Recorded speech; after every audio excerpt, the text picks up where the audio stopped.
নমস্কার বন্ধু, শ্রীমা হোমিও ক্লিনিকের পক্ষ থেকে আপনাদের সকলকে স্বাগত। আশা করি সকলে ভালো আছেন এবং সুস্থ আছেন। আজকে যে নতুন বিষয় নিয়ে আপনাদের সঙ্গে বিস্তারিত আলোচনা করব, বিষয়টি হলো যে কোনো নার্ভের ব্যথা যন্ত্রণার কারণ, লক্ষণ, সেরা চিকিৎসা ও যে খাবারগুলো খেলে নার্ভকে আজীবন সুস্থ রাখা যাবে সেই সমস্ত বিষয় নিয়ে। কাজেই বিষয়টিকে ভালোভাবে জানতে হলে পুরো ভিডিওটি আপনাকে মনোযোগ সহকারে দেখতে হবে। এইরকম নতুন নতুন ভিডিও পেতে হলে যারা এখনো আমার এই চ্যানেলটিকে সাবস্ক্রাইব করেননি তারা অবশ্যই চ্যানেলটিকে সাবস্ক্রাইব করবেন, একটি লাইক দেবেন এবং বন্ধুদের কাছে শেয়ার করবেন। আগামীতে কোন কোন রোগের ভিডিও দেখতে চান তা কমেন্ট বক্সে লিখে জানাবেন। যারা ইতিমধ্যে আমার চ্যানেলটিকে সাবস্ক্রাইব করেছেন তাদেরকে জানাই ধন্যবাদ। মানবদেহের প্রতিটি ক্রিয়া একটি স্নায়ুতন্ত্র দ্বারা নিয়ন্ত্রিত হয়। আমাদের শরীরের বিভিন্ন অঙ্গ ও তন্ত্রের মধ্যে সমন্বয় সাধন করাই স্নায়ুতন্ত্রের অন্যতম প্রধান কাজ। শরীরের প্রতিটি অংশেই ছড়িয়ে রয়েছে নার্ভ বা স্নায়ু। এই স্নায়ুর মাধ্যমে দেহের প্রতিটি প্রান্ত থেকে সংকেত মস্তিষ্কে পৌঁছায়। আবার স্নায়ুর এই জটিল নেটওয়ার্কের মধ্য দিয়ে ব্রেন প্রয়োজনীয় সব সংকেত শরীরের বিভিন্ন কোণে পাঠিয়ে দেয়। তাই নার্ভের সুস্থ থাকা খুবই জরুরি। কিন্তু যখন স্নায়ু ক্ষতিগ্রস্ত হয় তখন স্নায়ু এবং মস্তিষ্কের মধ্যে যোগাযোগের সমস্যা দেখা যায়।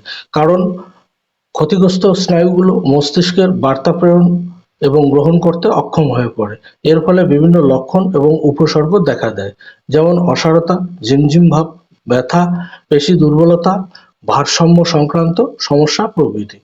স্নায়ুতন্ত্র দুর্বল হলে নড়াচড়া, হাঁটাচলা, চিন্তা করা, দেখা, খাওয়া এবং কথা বলা প্রভৃতিতেও সমস্যা দেখা যায়। এবারে আলোচনা করছি নার্ভ ক্ষতি হওয়ার কারণগুলো নিয়ে। স্নায়ু দুর্বল হয়ে পড়া বা স্নায়ু ব্যথার বহু কারণ রয়েছে।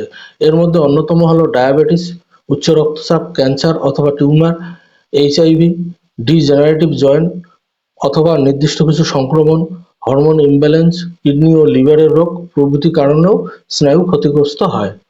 এমনকি শরীরে টক্সিন জমলেও তা থেকে স্নায়ুর ক্ষতি হতে পারে। এছাড়া পুষ্টির অভাব, অতিরিক্ত মদ্যপান ও ধূমপানের কারণে স্নায়ুর ক্ষতি হতে পারে। স্নায়ুর উপর অত্যাধিক চাপ স্নায়ুর সংকোচন থেকে হতে পারে sciatica, carpel tunnel syndrome. Sciatica nerve ক্ষতিগ্রস্ত হলে পায়ের নিচের অংশ থেকে পায়ের পিছন দিকে ব্যথা প্রবাহিত হয়। কার্পেল টানেল সিনড্রোম কবজির মধ্যবর্তী স্নায়ুর সংকোচনের ফলে সৃষ্টি হলে বুড়ো আঙুল, তর্জনী, মধ্যমা এবং অনামিকা আঙুলের পাশে ব্যথা, অসাড়তা ও ঝিনঝিন করে। স্নায়ুর ব্যাধির ফলে একাধিক স্ক্লেরোসিস উৎপন্ন হতে পারে। মাল্টিপল স্ক্লেরোসিস হলো একটি প্রগতিশীল ব্যাধি যেখানে ইমিউন সিস্টেম স্নায়ুতন্ত্রগুলো প্রতিরক্ষামূলক মায়োলিনকে আক্রমণ করে, ফলে মস্তিষ্ক এবং শরীরের বাকি অংশের মধ্যে যোগাযোগ ব্যাহত হয়। পেরিফেরাল নিউরালজিয়া বা পেরিফেরাল নিউরোপ্যাথি, মস্তিষ্ক এবং মেরুদণ্ডের বাইরে অবস্থিত স্নায়ুগুলো ক্ষতিগ্রস্ত হলে ব্যথা, অসাড়তা, ঝাঁকুনি ও দুর্বলতার সৃষ্টি হয় এবং পরে সেটি শরীরের উপরের অংশ, হাত ও বাহুতে ছড়িয়ে পড়ে। স্নায়ু ক্ষতির লক্ষণ বা উপসর্গগুলো হলো, স্নায়ু ক্ষতির লক্ষণ ও উপসর্গগুলো সাধারণত ধীরে ধীরে প্রকাশ পায়। প্রথম লক্ষণ হলো প্রায় হাত ও পায়ের অসাড়তা এবং জ্বালা করা। অসাড়তা ও শিহরণ হাত বা পা থেকে বাহু বা পায়ে ছড়িয়ে পড়তে পারে। স্নায়ু ক্ষতির দ্বিতীয় লক্ষণ হলো হাত ও পায়ে ধারালো ছুরিকাঘাত বা জ্বলন্ত ধরনের ব্যথা। স্নায়ু ক্ষতির তৃতীয় লক্ষণ হলো পেশি দুর্বলতা বা পেশি নিয়ন্ত্রণ হারানো, পক্ষাঘাত এবং সময়ের সাথে সাথে পেশি নষ্ট হওয়া। হাঁটতে অসুবিধা হওয়া, বৈদ্যুতিক শকের মতো অনুভূতি নার্ভের ব্যথার উপসর্গ হতে পারে। এছাড়া মাথা ঘোরা, অবসন্ন ভাব এবং অতিরিক্ত গরম লাগা প্রভৃতি এর উপসর্গের মধ্যে অন্যতম। এবারে আসছি হোমিওপ্যাথিক ওষুধ সম্পর্কে। স্নায়ু দুর্বলতার জন্য কিছু সেরা হোমিওপ্যাথিক ওষুধ রয়েছে যা কেন্দ্রীয় স্নায়ুতন্ত্র সিএনএস-কে শক্তিশালী করার চেষ্টা করে। যেকোনো ব্যথাকে অসাড় করার পরিবর্তে স্নায়ু ব্যথার মূল উৎসকে ঠিক করে, নার্ভ ড্যামেজ ভালোভাবে সারিয়ে তুলতে সাহায্য করে এবং প্রত্যেকটি ওষুধ পৃথক ক্ষেত্রের সমস্যাকে সমাধানের ভূমিকা পালন করে থাকে। যেমন হাত ও পায়ের অসাড়তা, জ্বালা বা জ্বালা পোড়া, ঝিনঝিন ভাব, স্নায়ুতে ব্যথা, পেশি দুর্বলতা, ভারসাম্য হারানো, হাঁটতে অসুবিধার সাথে সমন্বয়হীনতা, সায়াটিকা, পেশির ক্রাম্প, মোচড়ানো, ওভার অ্যাক্টিভ ব্লাডার সহ বিভিন্ন উপসর্গগুলোকে সারিয়ে তোলে। হোমিওপ্যাথি একটি নিরাপদ চিকিৎসা পদ্ধতি, কাজেই সম্পূর্ণ কেস বিশ্লেষণের পর সঠিক ওষুধ প্রয়োগ করলে সহজেই এই সকল সমস্যা থেকে আরোগ্য লাভ করা যায়। প্রথমে যে ওষুধটির কথা বলবো সেটি হলো জেলসিমিয়াম-30। এই ওষুধটি কেন্দ্রীয় স্নায়ুতন্ত্রের জন্য সর্বোত্তম ওষুধ। এটি পেশিগুলির সাথে স্নায়ুর সমন্বয়কে শক্তিশালী করে, ফলে হাঁটাচলা করার ক্ষেত্রে ভারসাম্যহীনতা দূর করে। যাদের হালকা পক্ষাঘাত আছে বা অতিরিক্ত উচ্চ চাপের কারণে ব্রেন স্ট্রোকের সমস্যা রয়েছে, তাদের জন্য বিশেষ উপকারী। এছাড়া মেরুদণ্ডের সমস্যা সহ অন্যান্য সমস্যা দূর করতে সাহায্য করে। পরবর্তী ওষুধটি হলো হাইপেরিকাম 200। এই ওষুধটি অঙ্গ-প্রত্যঙ্গের ঝাঁঝালো এবং জ্বলন্ত সংবেদন সহ স্নায়ুর ক্ষতির জন্য একটি উপকারী ওষুধ। আঘাতের ফলে সৃষ্টি হওয়া স্নায়ুর ব্যথা ও ক্ষতির জন্য সেরা একটি ওষুধ। পরের ওষুধটি হলো কোস্টিকাম 200। কোস্টিকামকে স্নায়ু দুর্বলতার জন্য সেরা একটি ওষুধ বলা যেতে পারে, কারণ এটি দুর্বল স্নায়ুতন্ত্রের সাথে অনেক সমস্যা দূর করতে সাহায্য করে। মাল্টিপল স্ক্লেরোসিস, প্যারালাইটিক ইনফেকশন, অঙ্গ-প্রত্যঙ্গ, মুখের পেশি, জিহ্বা, চোখের পাতা, ভোকাল কর্ড, মূত্রথলির পক্ষাঘাত দূর করতে সাহায্য করে। পরবর্তী ওষুধটি হলো কোলোসিন 200।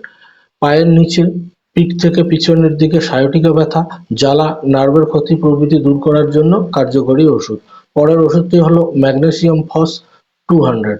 স্নায়ুর ক্ষতি এবং ব্যথার জন্য ম্যাগফস আরও একটি সেরা হোমিওপ্যাথি ও প্রতিকার। স্নায়ুতে হঠাৎ ব্যথা অনুভব হয় এবং যা দ্রুত বৃদ্ধি পেতে পারে এবং একেবারে অদৃশ্য হয়ে যেতে পারে, এই ধরনের উপসর্গে ম্যাগফস ভীষণ উপকার করে। পরবর্তী ওষুধটি হলো প্লাম্বমেট 200। এই ওষুধটি পেশি দুর্বলতা, পেশির ক্ষয় সহ পক্ষাঘাতের সমস্যায় ভালো উপকার করে থাকে। এছাড়া অন্য ওষুধের মধ্যে অ্যাগারিকাস এবং জিঙ্কামেট 200। এই দুটি ওষুধই পেশির কম্পন বা ঝাঁকুনির জন্য খুবই উপকারী। চোখ, চোখের পাতা এবং মুখের পেশি, গাল, অঙ্গ-প্রত্যঙ্গের চিহ্নযুক্ত মোচড়ের জন্য অ্যাগারিকাস বিশেষভাবে কার্যকরী।